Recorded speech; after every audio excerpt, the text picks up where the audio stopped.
Topic का नाम है धारिता। तो सर्वप्रथम हम पढ़ेंगे धारिता के बारे में। किसी भी चालक पदार्थ द्वारा आवेश ग्रहण करने की क्षमता को, किसी चालक पदार्थ द्वारा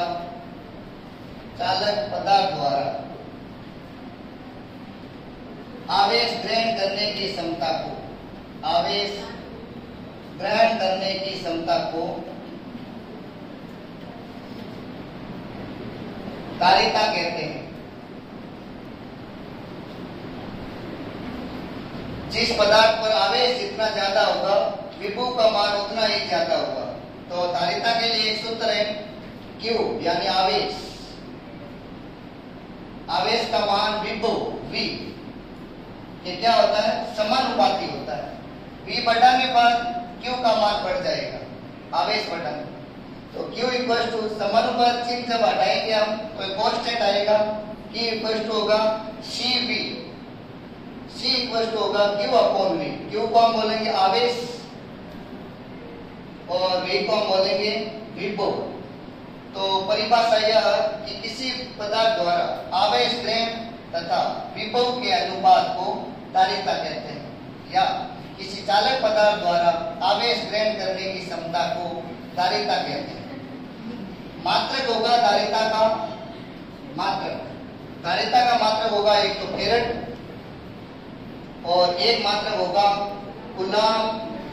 Q का मात्रक होगा कूलम अपॉन V का मात्रक होगा वोल्ट।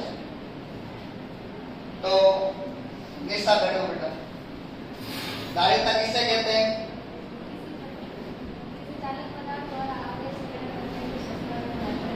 धारिता का मात्रक क्या होगा, फेरेड होगा। तो धारिता का मात्रक फेरेड बैठ गया, कूलम अपॉन वोल्ट होगा।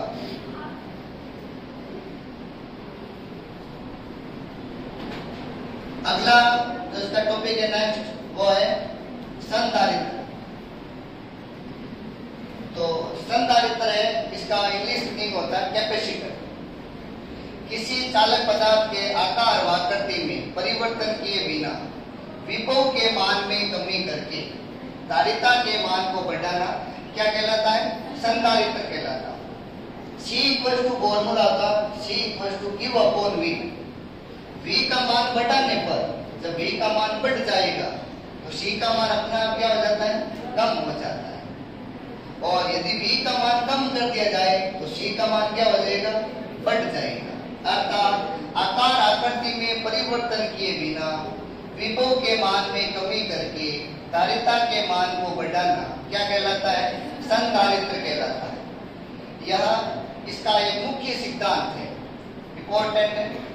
संधारित्र का मुख्य सिद्धांत क्या होगा, तो आपको लिखना है सिद्धांत स्वर में, किसी चालक पदार्थ के आकार व आकृति में परिवर्तन किए बिना विभव के मान में कमी करके धारिता के मान को बढ़ाना क्या कहलाता है, संधारित्र।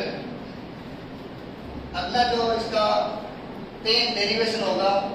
फर्स्ट डेरिवेशन है जब धारिता का मान प्लेटों के मध्य क्या हो, प्लेटों के मध्य कौन सा माध्यम हो, निर्वात माध्यम, निर्वात। तो संधारित्र में 2 प्लेटें होती है। एक प्लेट पर हमेशा कौन सा आवेश होता है, धन आवेश। सेकंड पर कौन सा आवेश होगा, ऋण आवेश होगा। दोनों प्लेटों के मध्य की दूरी क्या है, D। पहली प्लेट A, सेकंड प्लेट है B। तो जब हम याद करेंगे A प्लेट के कारण बिंदु P पर, तो मिड पॉइंट है P, वहां पर विद्युत क्षेत्र की तीव्रता, B के कारण बिंदु P पर विद्युत क्षेत्र की तीव्रता। तो A के कारण बिंदु P पर विद्युत क्षेत्र, तो फॉर्मूला क्या होगा बेटा, सिंपल। A के कारण बिंदु P पर विद्युत क्षेत्र, तो E1 इक्वल टू क्या होगा, सिग्मा अपॉन 2 एप्सिलॉन नॉट। बैठ गया। तो E1 equal to sigma upon 2 epsilon naught. B के कारण बिंदु P पर विद्युत क्षेत्र, तो B के कारण बिंदु P पर विद्युत क्षेत्र क्या होगा, सेम ही होगा, दोनों समान ही रहेंगे। तो E2 इक्वल टू होगा सिग्मा अपॉन 2 एप्सिलॉन नॉट। जब कुल विद्युत क्षेत्र हो तो हम दोनों को क्या करेंगे, जोड़ देंगे या ऐड कर देंगे। तो कुल विद्युत क्षेत्र E1 equal to E1 plus होगा E2। तो E इक्वल टू होगा E1 की value sigma upon 2 epsilon not plus E2 की वैल्यू होगी सिग्मा अपॉन 2 एप्सिलॉन नॉट। दोनों का एलसीएम क्या होगा, sigma upon 2 epsilon not plus sigma upon 2 epsilon not. तो E इक्वल टू होगा 2 epsilon not, 2 epsilon not 2 epsilon not दोनों समान कैंसिल आउट। तो होगा सिग्मा प्लस क्या होगा sigma, sigma plus sigma 2 sigma upon 2 epsilon, 2 से 2 कैंसिल आउट। तो E होगा विद्युत क्षेत्र की तीव्रता equal to sigma upon epsilon. Sigma को हम बोलते हैं पृष्ठीय आवेश घनत्व, तो सिग्मा इक्वल टू होगा Q अपॉन A। तो E equal to Q upon A epsilon naught, यह है विद्युत क्षेत्र की तीव्रता। अब हम इससे आगे निकालेंगे इसका विभव। तो विभव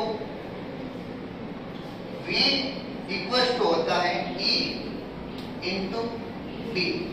E को हम बोलेंगे विद्युत क्षेत्र की तीव्रता, D है दोनों प्लेटों के मध्य की दूरी, प्लेटों के मध्य की दूरी। जब आप